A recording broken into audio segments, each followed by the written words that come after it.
ചേച്ചി actually mimicry ഒക്കെ ചെയ്യും എന്ന് എനിക്കറിയാം. അറിയാല്ലേ? ഈ കുറച്ചു മുമ്പ് ഇവിടെ ചേച്ചിയുടെ ഒരു കോഡ് ലാംഗ്വേജ് ആണ്. അത് കേട്ടായിരുന്നല്ലേ? കേട്ടിരുന്നു ഞാൻ. മിമിക്രി കാണിക്കുമെന്ന് എനിക്കറിയാം. അടൂർ ഭവാനിയെ കാണിക്കും. പിന്നെ ആരൊക്കെ കാണിക്കും? മെയിലാണ് കൂടുതൽ രാജൻ പി ദേവ് സാർ. ആ എന്നാ എനിക്ക് ഒരു ഐറ്റം ഒന്ന് കാണി. ഞാൻ ഒന്ന് കണ്ണടച്ചിരുന്ന് കേക്കട്ടെ ചേച്ചി. എടോ കുറുപ്പേ, തന്നെ കാത്ത് കാലം കയറുമായിട്ട് നിൽക്കാൻ തുടങ്ങിയിട്ട് കുറെ നേരമായി. വെറുതെ വെയിറ്റിംഗ് ചാർജ് കൊടുക്കണോ? അങ്ങ് ഒപ്പിട്ട് കൊടുത്തേര്. ഇല്ല സാർ, ഞാൻ ഒപ്പിടില്ല. അന്ന് ഒപ്പിട്ടേ. ഇല്ല, എന്നെ കൊന്നാലും ഞാൻ ഒപ്പിടില്ല. അടിപൊളി. ആക്ച്വലി ശബ്ദങ്ങൾ കേട്ടിട്ടാണോ അപ്പൊ ചേച്ചി ഒരു സിനിമയെ മനസ്സിലാക്കുന്നത്? മനസ്സിലാക്കുന്നു. അതെ, ശബ്ദങ്ങൾ, ഡയലോഗുകൾ ഒക്കെ ഇഷ്ടമാണ്. അങ്ങനെ റീസെന്റ് ചേച്ചി കേട്ട് ചേച്ചിക്ക് ഭയങ്കര ചേച്ചി അങ്ങ് പിടിച്ചിരുത്തിയ ഒരു സിനിമയുടെ പേര് പെട്ടെന്ന് ചോദിച്ചാൽ ഏതായിരിക്കും? വേഷം.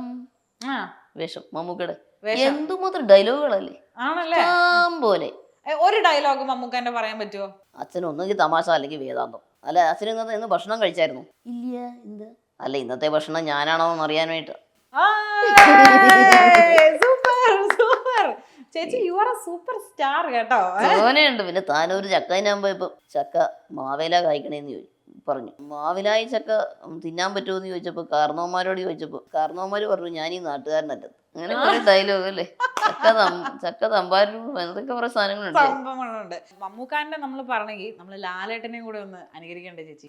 പിന്നെ വേണ്ടേ, ലാലേട്ടന്റെ രാവണപ്രഭുവില് എന്റെ പൊന്നു, നമ്മൾ വെട്ടിപ്പിടിച്ചതും സ്വപ്നം കണ്ടതും കണ്ണിൽ കണ്ടതും എല്ലാം വിട്ടെറിഞ്ഞ് ഒരു ദിവസം ഒരു യാത്ര നമ്മൾ പോകേണ്ടി വരും. അങ്ങനെയൊക്കെ സവാരിഗിരിഗിരി അല്ല, പരിത്യാഗ യാത്ര, വാനപ്രസ്ഥം അല്ലേ, അങ്ങനെയൊക്കെ ഒരു സംഭവം.